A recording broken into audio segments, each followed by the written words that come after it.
The answer is I don't, nor would I necessarily want to.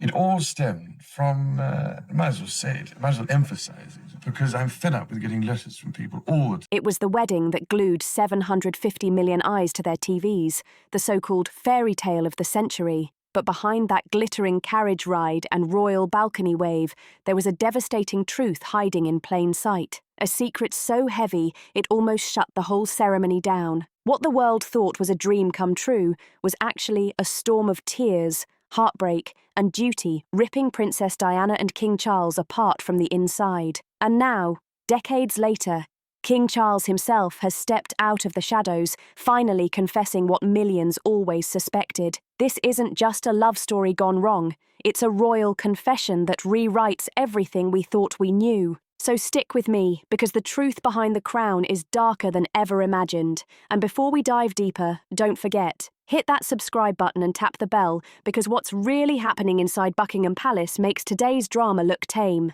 See, the world painted Charles as the calm, serious heir who waited a lifetime for his crown. But what if that picture's all wrong? Behind the stiff suits and royal smiles, Charles was branded the soft prince. Critics mocked his emotions, the press tore into him for crying, and even his own family whispered doubts about whether he had the steel to rule. His father, Prince Philip, thought he could beat the softness out of him by shipping him to Gordonstown, Scotland's brutal boarding school. Philip believed tough love would make a king. Instead, it nearly broke him. Charles was bullied, shut out by his cold parents, and trapped in a system designed to crush any hint of gentleness. Here's the twist nobody saw coming. The same sensitivity that made young Charles an easy target turned out to be his hidden weapon. The press laughed at him. Critics said he was too fragile for the military. But when Charles put on that uniform, he shocked them all. Not only did he join the Royal Air Force, he rose above the rest.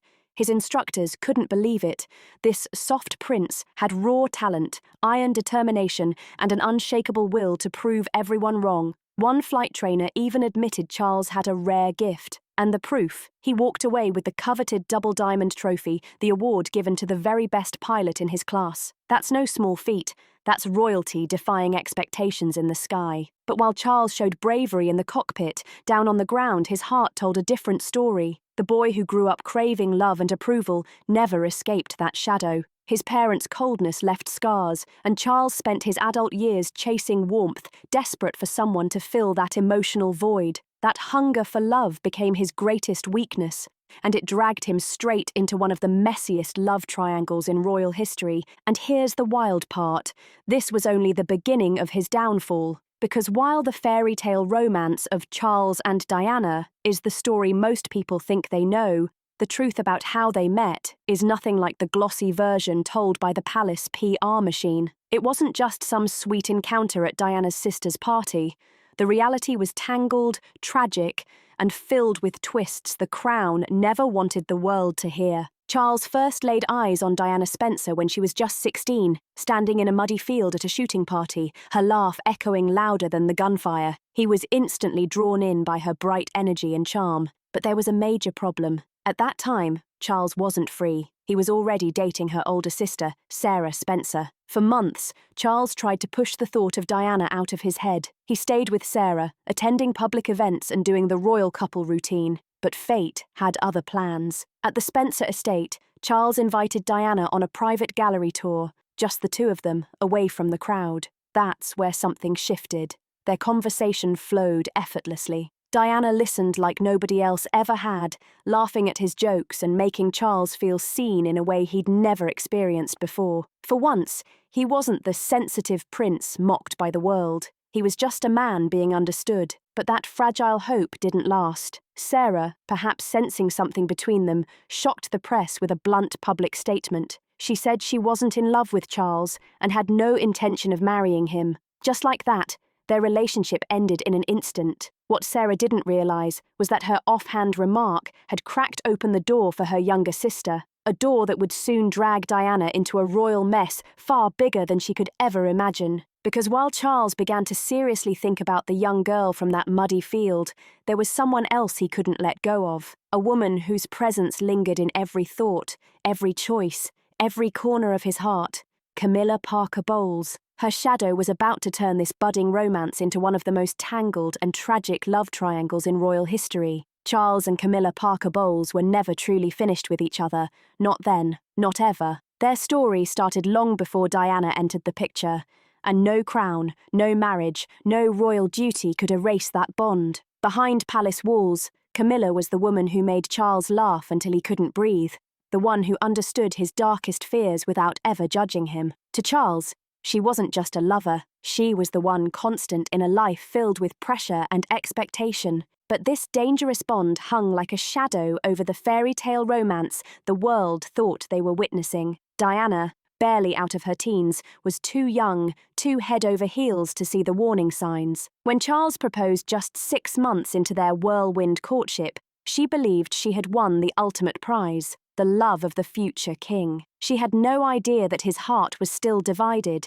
and then came the gut punch. Just days before the wedding, Diana discovered something that shattered her world. Charles had secretly ordered a bracelet for Camilla, not just any bracelet, but one engraved with their private nicknames, Gladys and Fred. Imagine it, a bride preparing for the biggest day of her life while her groom is busy buying intimate jewelry for another woman. Friends later revealed that Diana was in pieces, humiliated, furious, and already questioning everything. She wanted to run, to call off the ceremony, to escape the cage she suddenly saw closing in around her. But it was too late. The invitations were out, world leaders were booked, security was locked in for crowds of hundreds of thousands, and the British economy itself was banking on the tourism wave from this so-called fairy tale. Her family and his told her the same lie. Every bride gets cold feet. They insisted Charles's gift was nothing more than a polite goodbye to an old flame. But Diana knew better. They told Diana not to worry. They swore Camilla would disappear into the background once the vows were said,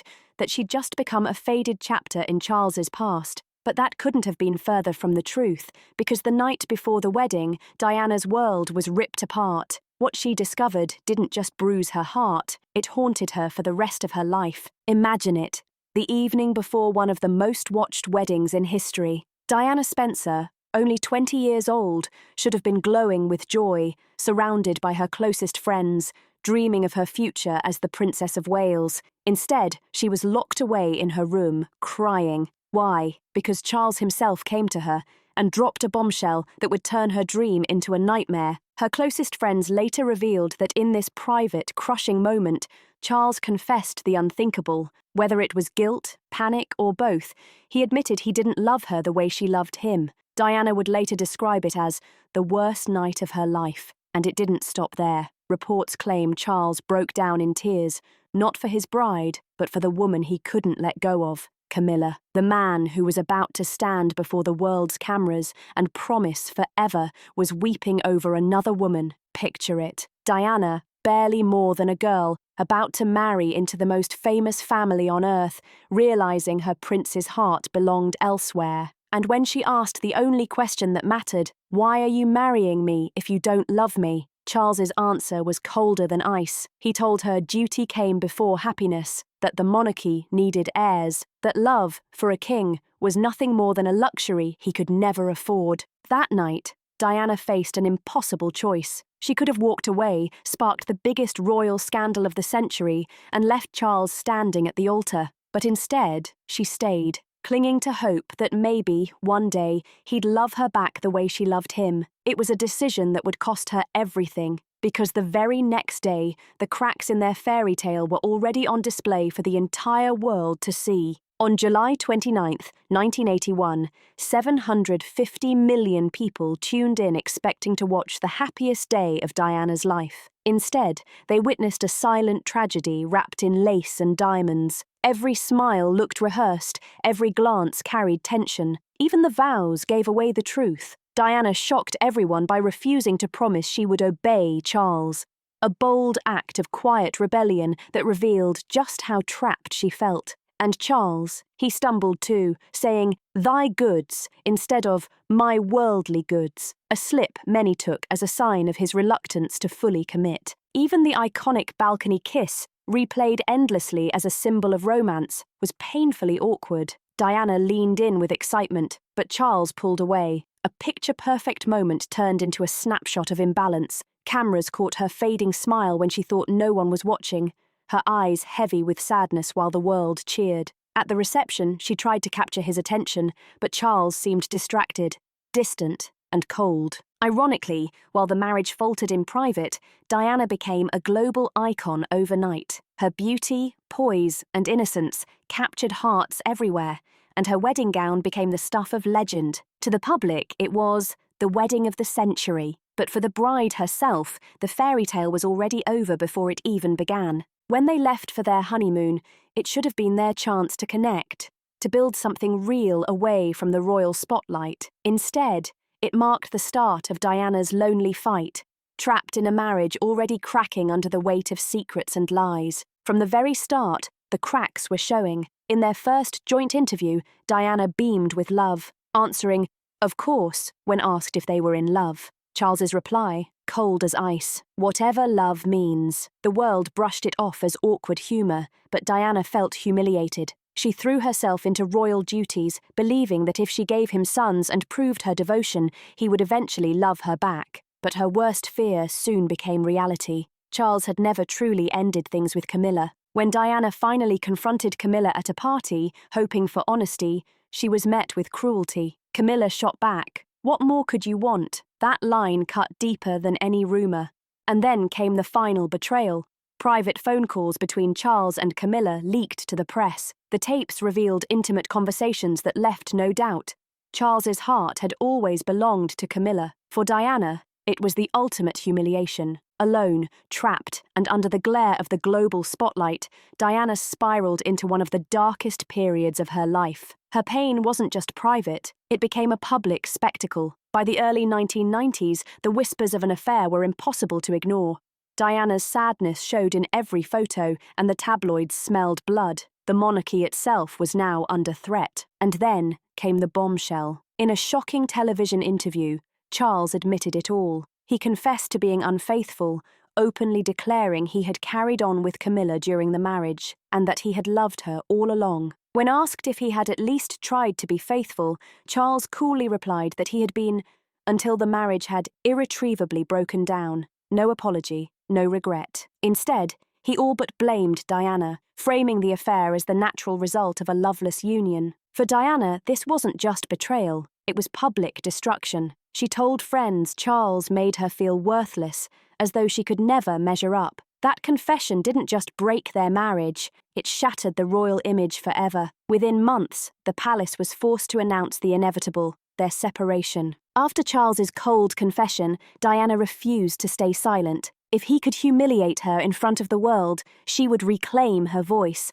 and that's exactly what she did. In 1995, she sat down for one of the most explosive interviews in modern history, speaking directly to millions and exposing the truth that the palace wanted buried. With heartbreaking honesty, she revealed her struggles with loneliness, betrayal, and the relentless pressure of being trapped in a loveless marriage. And then came the line that shook the monarchy to its core. "There were 3 of us in this marriage, so it was a bit crowded." That single sentence became a thunderclap heard around the world. Overnight, Diana transformed from a victim into a symbol of resilience. She no longer belonged to the palace, she belonged to the people. Crowds followed her everywhere, cheering her as the true Queen of Hearts. While Charles's reputation crumbled under the weight of scandal, Diana's star only burned brighter. She poured her pain into charity work, championing causes from HIV awareness to landmine victims, proving that her compassion reached far beyond royal walls. But the royal family was shaken. Diana's candidness broke centuries of silence, and the firm didn't forgive easily. Her every move was scrutinized, her independence seen as rebellion. Yet no matter how hard the palace tried to contain her, Diana's popularity only grew. To the public, she wasn't just a princess. She was living proof that even the most gilded cages could suffocate. Tragically, just as she was carving out a new life for herself, free from the crown's grip, the story ended too soon. Diana's shocking death in 1997 sent the world into mourning. The outpouring of grief was unlike anything seen before, with millions flooding the streets, demanding answers and questioning the royals' cold response. Diana's death didn't just end a life, it ignited a firestorm that nearly burned the monarchy to the ground. On that August night in 1997, when news broke of the crash in Paris, the world froze. Crowds poured into the streets,